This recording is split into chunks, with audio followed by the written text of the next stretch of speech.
자, 이렇게 파란색 번호판을 단 수소 전기차, 전보다 많이 늘었다고 체감하실 겁니다. 주행 성능도 나무랄 데 없고 또 연료비를 포함한 유지 비용도 매력적인데요. 하지만 가장 중요한 연료 충전 시설은 아직 턱없이 부족하다 보니 연료 충전하려고 100km 이상 이동하면서 오히려 연료를 더 쓰게 되는 모순적인 상황이 발생하고 있습니다. 자, 친환경차를 아직 감당하지 못하는 현실을 조윤정 기자가 취재했습니다. 수소 전기차를 타는 정응재 씨. 가솔린차부터 디젤, 전기차까지 모두 타봤지만 수소 전기차의 성능은 나무랄 데가 없습니다. 내연기관은 일단 진동이 계속 있는데 계속 폭발하면서 가는 차잖아요. 이 차는 그런 게 전혀 없으니까 깨끗하고 오래 타도 머리도 안 아프고요. 차값이 7천만 원이 넘지만 보조금을 받으면 3천만 원대에 살 수 있고 연료비는 가솔린차 절반이 조금 넘는 수준. 자동차세도 1년에 13만 원, 고속도로 통행료, 주차 요금도 반값입니다. 부산에 자주 내려가는 정 씨에겐 무엇보다 한 번 충전으로 600km 넘게 달린다는 게 제일 매력적입니다.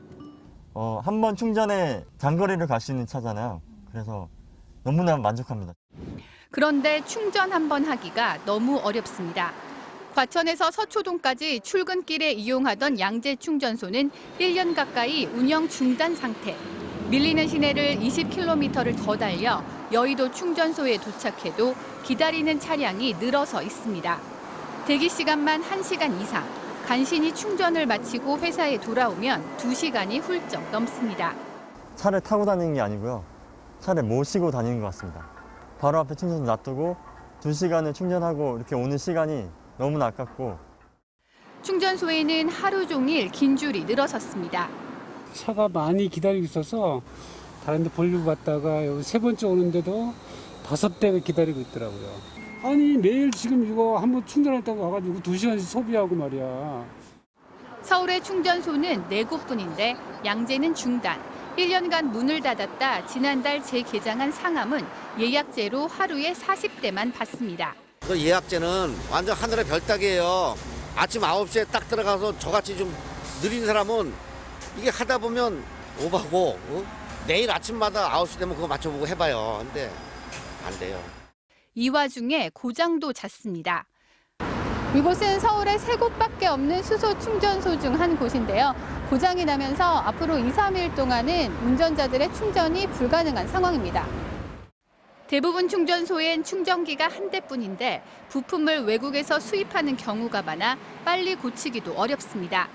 가격도 워낙 단가가 높다 보니까 업체에서 미리미리 구비하고 있지 않는 것 같더라고요. 충전소가 고장이라도 나면 다른 충전소엔 더 많은 차량이 몰릴 수밖에 없는데요. 오늘 강동과 상암 충전소까지 고장이 나면서 이곳 고속도로에 있는 충전소에 이렇게 긴 줄이 늘어섰습니다.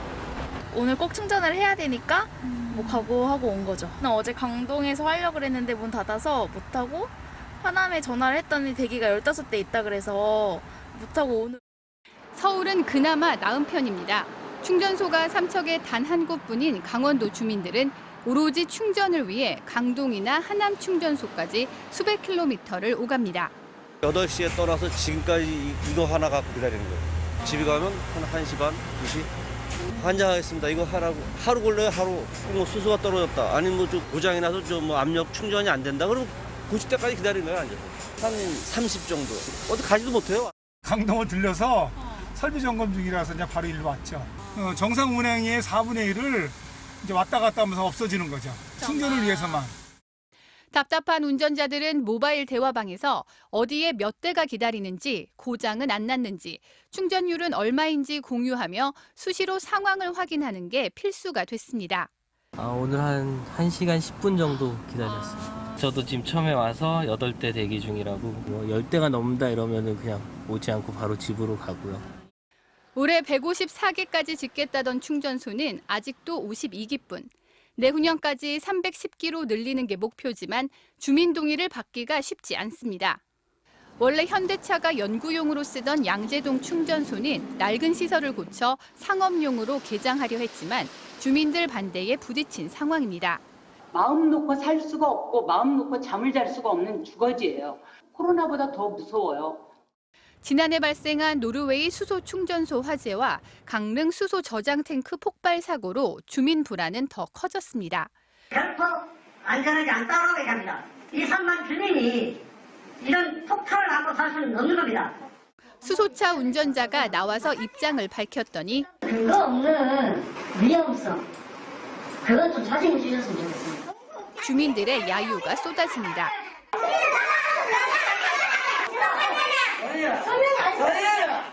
정부는 강원도 사고는 수소 충전소가 아닌 연구시설로 완전히 다른 경우이고 노르웨이 수소 충전소도 우리나라와 달리 무인 시설로 운영됐다며 수소 충전소를 안전하게 관리할 수 있다고 설명합니다. 안전장치가 설치가 되어 있지 않습니다. 노르웨이에는. 그런데 이제 국내에서는 수소 유출 경보기, 불법 검증이 훨씬 더 높게 운영되고 있습니다. 그럼 친환경차의 다른 축인 전기차 상황은 어떨까요? 아파트 주차장에서 밤새 충전한 전기차를 타고 출근길에 나서는 김성태 씨. 제일 큰 이유 중에 하나가 경제성이거든요. 올해부터 전기차 충전료가 올라긴 했는데 여전히 뭐 한 4분의 1, 5분의 1 수준이고. 서울 상도동에서 회사가 있는 가락동까지 왕복 40km, 적지 않은 거리를 오가지만 불편은 없습니다. 회사 건물에서도 충전이 가능하기 때문입니다.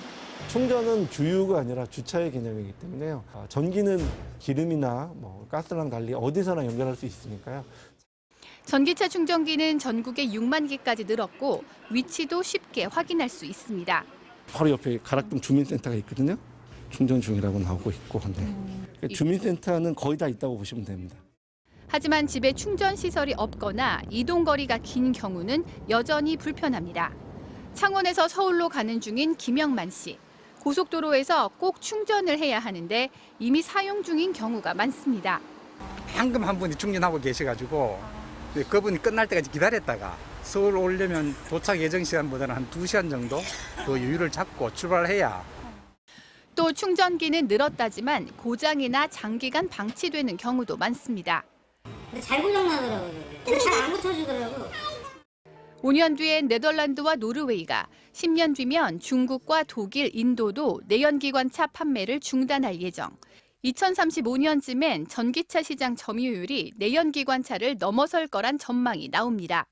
친환경차 시장이 커질수록 인프라 문제는 더욱 심각해질 것으로 보입니다. 아파트에 충전기가 모자란다고 전력 설비를 늘려서 누구 돈으로 낼 거면 땅 다 파서 공사해가지고 배선 새로 다 설치하겠다는 게 현실적으로도 어렵고요. 친환경차를 내세우고 있지만 아직 제철 공장 등에서 부산물로 만들어지는 부생수소를 사용하는 등 수소나 전기가 친환경적으로 만들어지지 않는다는 점 등도 여전히 해결해야 할 과제입니다. MBC 뉴스 조윤정입니다.